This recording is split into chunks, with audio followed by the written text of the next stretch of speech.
আজি আলোচনা কৰিম নৱেম্বৰ 2022 ইম্পৰ্টেন্ট কাৰেন্ট এফেয়াৰ্ছবোৰৰ বিষয়ে। নৱেম্বৰ মাহৰ কাৰেন্ট এফেয়াৰ্ছবোৰৰ পৰা ইম্পৰ্টেন্ট আৰু সিলেক্টেড কাৰেন্ট এফেয়াৰ্ছবোৰ বাছনি কৰি এই ভিডিঅ'টো প্ৰস্তুত কৰিছো। ভিডিঅ'টো অলপ দীঘল হৈছে কাৰণ প্ৰশ্ন উত্তৰবোৰৰ লগত সংগতি থকা অন্যান্য তথ্যবোৰো ইয়াত আলোচনা কৰিছো।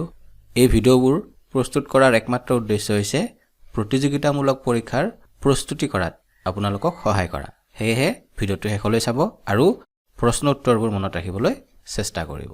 এই ভিডিঅ'টো দুটা সেকশনত ভাগ কৰিছো, কাৰেন্ট এফেয়াৰ্ছ সেকশন আৰু জেনাৰেল নলেজ সেকশন।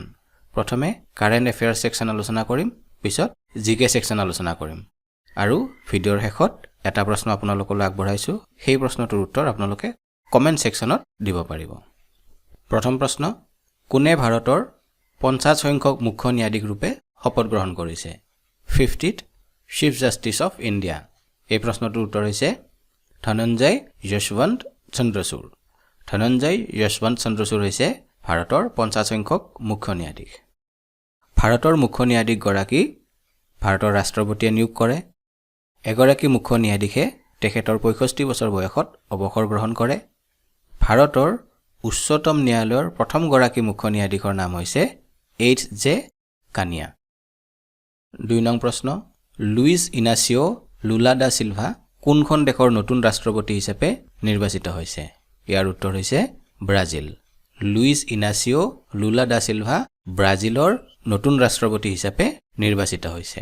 ব্ৰাজিলৰ ৰাজধানী হৈছে ব্ৰাছিলিয়া আৰু ব্ৰাজিলত প্ৰচলিত মুদ্ৰা হৈছে ব্ৰাজিলিয়ান ৰিয়েল। 3 নং প্ৰশ্ন, বাইজুছে প্ৰথম গ্লোবেল ব্ৰেণ্ড এম্বেছাডৰ হিচাপে কাক নিয়োগ কৰিছে? উত্তৰ হৈছে লিঅনেল মেছি। লিঅনেল মেছি হৈছে ফুটবলৰ এগৰাকী অন্যতম শ্ৰেষ্ঠ খেলুৱৈ। তেখেতৰ জন্ম হৈছিল 1987 চনৰ 24 জুনত আৰ্জেণ্টিনাত। 4 নং প্ৰশ্ন, FICCIৰ পৰৱৰ্তী অধ্যক্ষ হিচাপে কাক নিযুক্তি প্ৰদান কৰাৰ কথা ঘোষণা কৰিছে? উত্তৰ হৈছে শুভ্ৰকান্ত পাণ্ডা। আমি ইয়াত উল্লেখ কৰি থকা FICCIৰ ফুল ফৰ্ম হৈছে federation of Indian chambers of commerce and industry. বৰ্তমান FICCI বা ফিক্কিৰ বৰ্তমান অধ্যক্ষগৰাকীৰ নাম হৈছে মিষ্টাৰ সঞ্জীৱ মেহতা। ফিক্কিৰ গঠন হৈছিল 1927 চনত আৰু ইয়াৰ মুখ্য কাৰ্যালয় আছে নতুন দিল্লীত।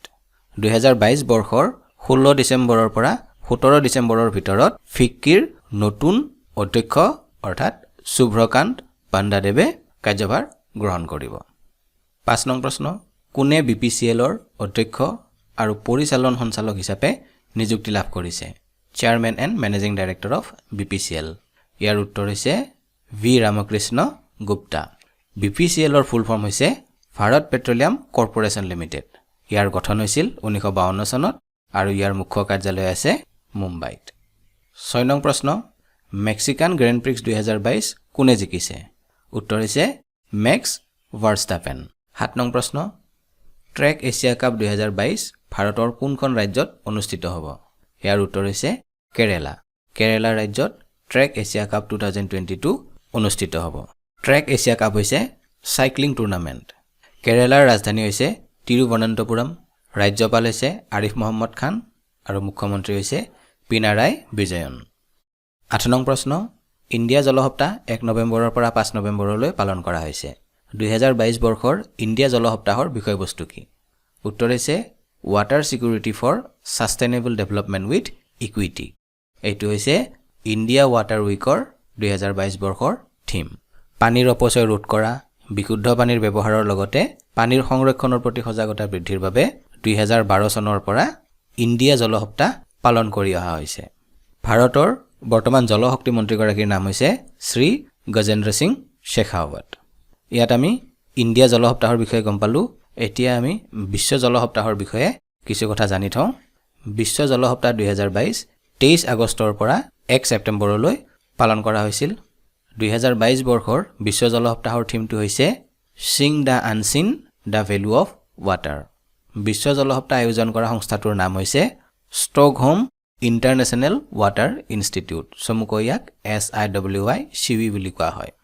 ষ্টকহোম ইণ্টাৰনেশ্যনেল ৱাটাৰ ইনষ্টিটিউটৰ প্ৰতিষ্ঠা হৈছিল 1991 চনত আৰু ইয়াৰ মুখ্য কাৰ্যালয় আছে ছুইডেনৰ ৰাজধানী ষ্টকহোমত এই সংস্থাটোৱে বিশ্ব জল সপ্তাহ আয়োজন কৰে 9 নং প্ৰশ্ন প্ৰতি বছৰে কিমান তাৰিখে বিশ্ব সুনামি সজাগতা দিৱস পালন কৰা হয় ইয়াৰ উত্তৰ হৈছে 5 নৱেম্বৰ 5 নৱেম্বৰত বিশ্ব সুনামি সজাগতা দিৱস পালন কৰা হয় সুনামি হৈছে এটা জাপানী শব্দ ইয়াৰ অৰ্থ হৈছে সাগৰৰ বিশাল ঢৌ সাধাৰণতে সমুদ্ৰ গৰ্ভত হোৱা ভূমিকম্প আগ্নেয়গিৰিৰ উদ্গীৰণ ভূমিস্খলন আদি কাৰণত সুনামিৰ সৃষ্টি হয় সুনামি হলে সাগৰৰ ওচৰ পাজৰৰ অঞ্চলবোৰত জীৱ আৰু সা-সম্পত্তিৰ বিস্তৰ ক্ষতি হয় ভৱিষ্যতে সুনামি আহিলে কি সাৱধানতা লগতে ব্যৱস্থা ল'ব লাগিব যাতে জীৱৰ মৃত্যুৰ হাৰ কম কৰিব পাৰি এইবোৰৰ সজাগতা বৃদ্ধিৰ বাবে সুনামি সজাগতা দিৱস পালন কৰা হয় প্ৰথম বিশ্ব সুনামি সজাগতা দিৱস পালন কৰা হৈছিল 2016 চনত আনহাতে 5 নৱেম্বৰত সুধাকণ্ঠ দিৱস পালন কৰা হয় 5 নৱেম্বৰ হৈছে ডক্টৰ ভূপেন হাজৰিকা দেৱৰ মৃত্যু তিথি আৰু সেইদিনা প্ৰতি বছৰে সুধাকণ্ঠ দিৱস হিচাপে পালন কৰা হয় 10 নং প্ৰশ্ন প্ৰতি বছৰে কিমান তাৰিখে বিশ্ব ৰেডিঅ'গ্ৰাফি দিৱস উদযাপন কৰা হয় উত্তৰ হৈছে 8 নৱেম্বৰ 1995 চনৰ 8 নৱেম্বৰত এক্স ৰেডিয়েশ্যন বা এক্স-ৰেৰ আৱিষ্কাৰ কৰা হৈছিল এক্স-ৰে আৱিষ্কাৰ কৰিছিল উইলহেম কনৰাড ৰনজেন নামৰ জাৰ্মান বিজ্ঞানী এগৰাকীয়ে এক্স-ৰে আৱিষ্কাৰৰ এই দিনটোক প্ৰতি বছৰে বিশ্ব ৰেডিঅ'গ্ৰাফি দিৱস হিচাপে পালন কৰা হয় 2022 বৰ্ষৰ বিশ্ব ৰেডিঅ'গ্ৰাফি দিৱসৰ থিমটো হৈছে radiographers at the forefront of patient safety 11 নং প্ৰশ্ন প্ৰতি বছৰে কিমান তাৰিখে ভাৰতীয় ভাষা দিৱস পালন কৰিবলৈ ইউজিচিয়ে সকলো শিক্ষা অনুষ্ঠানলৈ নিৰ্দেশনা প্ৰেৰণ কৰিছে ইউজিচি হৈছে ভাৰতৰ কেন্দ্ৰীয় চৰকাৰে স্থাপন কৰা এটি সংস্থা এই সংস্থাই ভাৰতৰ বিশ্ববিদ্যালয়সমূহৰ মাজত সংহতি স্থাপন কৰে মান নিৰ্ণয় কৰে বিশ্ববিদ্যালয়সমূহক অনুমোদন তথা অৰ্থ সাহায্য প্ৰদান কৰে গতিকে ইউজিচিয়ে সকলো শিক্ষা অনুষ্ঠানলৈ এটি নিৰ্দেশনা প্ৰেৰণ কৰিছে যে ভাৰতীয় ভাষা দিৱস পালন কৰিবৰ কাৰণে এই প্ৰশ্নটোৰ উত্তৰ হ'ব 11 ডিচেম্বৰত ভাৰতীয় ভাষা দিৱস পালন কৰা হ'ব ইউজিচিৰ ফুল ফৰ্ম হৈছে ইউনিভাৰ্চিটি গ্ৰাণ্টছ কমিশ্যন বিশ্ববিদ্যালয় অনুদান আয়োগ ইয়াৰ প্ৰতিষ্ঠা হৈছিল 1956 চনত ইয়াৰ মুখ্য কাৰ্যালয় আছে নতুন দিল্লীত বৰ্তমান ইউজিচিৰ অধ্যক্ষ বা চেয়াৰমেন হৈছে এম জগদীশ কুমাৰ 12 নং প্ৰশ্ন অলপতে জাম্বে টাছি নামৰ ৰাজনীতিবিদ এগৰাকীৰ 48 বছৰ বয়সত মৃত্যু হৈছে তেখেত ভাৰতৰ কোনখন ৰাজ্যৰ ৰাজনীতিবিদ আছিল উত্তৰ হৈছে অৰুণাচল প্ৰদেশ এনেকুৱা প্ৰশ্নবোৰ সাধাৰণতে এছএছসি বা আইবিপিএছৰ পৰীক্ষাত আহে এই প্ৰশ্নটোত ব্যক্তিগৰাকীৰ নাম উল্লেখ কৰিছে কিন্তু তেওঁ কোনখন ৰাজ্যৰ সেই বিষয়ে প্ৰশ্ন কৰিছে ঠিক তেনেদৰে কেতিয়াবা তেওঁৰ প্ৰফেশ্যন কি সুধিব পাৰে সেয়েহে ৰিসেন্টলি মৃত্যু হোৱা ৰাজনীতিবিদ শিল্পী অভিনেতা অভিনেত্ৰী ইত্যাদি সকলৰ নাম প্ৰফেশ্যন আৰু কোনখন ৰাজ্যৰ বাসিন্দা মনত ৰাখিব লাগে এইবোৰৰ পৰা প্ৰশ্ন আহে অৰুণাচলৰ ৰাজধানী হৈছে ইটানগৰ বৰ্তমান ৰাজ্যপাল হৈছে বিডি মিশ্ৰা আৰু বৰ্তমান মুখ্যমন্ত্ৰীগৰাকীৰ নাম হৈছে পেমা খাণ্ডু 13 নং প্ৰশ্ন অলপতে স্বাধীন ভাৰতৰ প্ৰথম ভোটাৰগৰাকীৰ 106 বছৰ বয়সত মৃত্যু হয় তেখেতৰ নাম কি উত্তৰ হৈছে শ্যামচৰণ নেগী হৈছে স্বাধীন ভাৰতৰ প্ৰথম ভোটাৰ ইম্পৰ্টেণ্ট প্ৰশ্ন 14 নং প্ৰশ্ন প্ৰধানমন্ত্ৰী নৰেন্দ্ৰ মোদীয়ে মানগড় ধামক ৰাষ্ট্ৰীয় স্মৃতি সৌধ বুলি ঘোষণা কৰিছে ভাৰতৰ কোনখন ৰাজ্যত মানগড় ধাম অৱস্থিত উত্তৰ হৈছে ৰাজস্থান 1913 চনৰ 17 নৱেম্বৰত মানগড়ত ব্ৰিটিছৰ বিৰুদ্ধে একত্ৰিত হোৱা প্ৰায় 1500 লোকক ব্ৰিটিছ সেনাই গুলীয়াই হত্যা কৰিছিল এই লোকসকলৰ দেশভক্তিৰ প্ৰতি শ্ৰদ্ধা জনাই মানগড়ক প্ৰধানমন্ত্ৰী শ্ৰী নৰেন্দ্ৰ মোদীয়ে নেশ্যনেল মনুমেণ্ট বা ৰাষ্ট্ৰীয় স্মৃতি সৌধ বুলি ঘোষণা কৰিছে আৰু এই মানগড় ধাম ৰাজস্থানত অৱস্থিত ৰাজস্থানৰ ৰাজধানী হৈছে জয়পুৰ বৰ্তমান ৰাজ্যপালগৰাকীৰ নাম হৈছে কালৰাজ মিশ্ৰা আৰু মুখ্যমন্ত্ৰীগৰাকীৰ নাম হৈছে অশোক গেহলট 15 নং প্ৰশ্ন কোনটো শব্দক কুলিন্স ডিক্সনাৰীৰ ৱৰ্ড অফ দ্য ইয়াৰ 2022 হিচাপে বাছনি কৰা হৈছে উত্তৰ হৈছে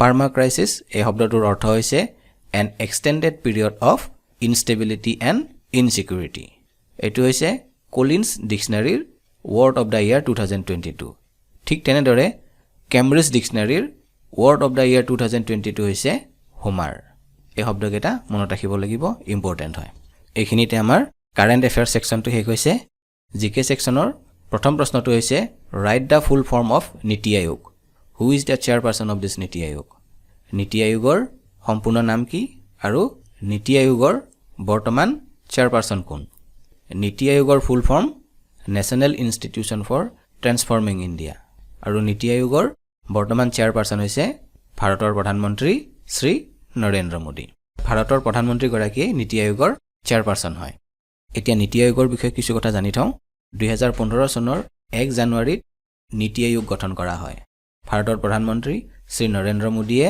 পৰিকল্পনা আয়োগ যাক প্লেনিং কমিশ্যন বুলি কোৱা হয় সেই পৰিকল্পনা আয়োগৰ হলনি ৰাষ্ট্ৰীয় আয়োগ সংস্থা ভাৰত চমুকৈ নীতি আয়োগ গঠন কৰে এই আয়োগে কেন্দ্ৰীয় আৰু ৰাজ্য চৰকাৰসমূহক আৰ্থিক যোজনাসমূহৰ পৰিকল্পনা আৰু কাৰ্যকৰী কৰাৰ বিষয়ে পৰামৰ্শ আগবঢ়ায় 2 নং প্ৰশ্নটো হৈছে Where was the 2021 Olympic Games held?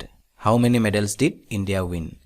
2021 বৰ্ষৰ অলিম্পিক খেল ক'ত অনুষ্ঠিত হৈছিল আৰু ভাৰতে কিমানটা পদক লাভ কৰিছিল 2021 বৰ্ষৰ অলিম্পিক খেল অনুষ্ঠিত হোৱা স্থান হৈছে জাপানৰ ৰাজধানী টকিঅ আৰু ভাৰতে মুঠ 7টা পদক লাভ কৰিছিল ইয়াৰ ভিতৰত এটা সোণৰ পদক দুটা ৰূপৰ পদক আৰু 4টা ব্ৰঞ্জৰ পদক অলিম্পিক খেল আধুনিক অলিম্পিক খেল গ্ৰীচৰ ৰাজধানী এথেন্সত 1896 চনত অনুষ্ঠিত হৈছিল অলিম্পিক খেলসমূহ দুটা ভাগত ভাগ কৰা হৈছে গ্ৰীষ্মকালীন অলিম্পিক খেল আৰু শীতকালীন অলিম্পিক খেল গ্ৰীষ্মকালীন অলিম্পিক খেল অনুষ্ঠিত হোৱাৰ 2 বছৰ পিছত শীতকালীন অলিম্পিক খেল অনুষ্ঠিত হয় অলিম্পিক খেলসমূহ 4 বছৰৰ মূৰত অনুষ্ঠিত হয় এই দুটাই আছিল জিকে সেকশনৰ ইম্পৰ্টেন্ট প্ৰশ্ন তথ্যখিনি মনত ৰাখিব ইয়াৰ পৰা পৰীক্ষাত প্ৰশ্ন আহিব পাৰে ভিডিওটো ভাল পালে লাইক কমেন্ট আৰু শেয়াৰ কৰিব যদি আপুনি এতিয়াও এই চেনেলটো সাবস্ক্ৰাইব কৰা নাই তেনেহলে সাবস্ক্ৰাইব কৰিবলৈ অনুৰোধ কৰিলো কাৰণ এই চেনেলত প্ৰতিযোগিতামূলক পৰীক্ষাৰ কাৰণে দৰকাৰী বিষয়ৰ ভিডিও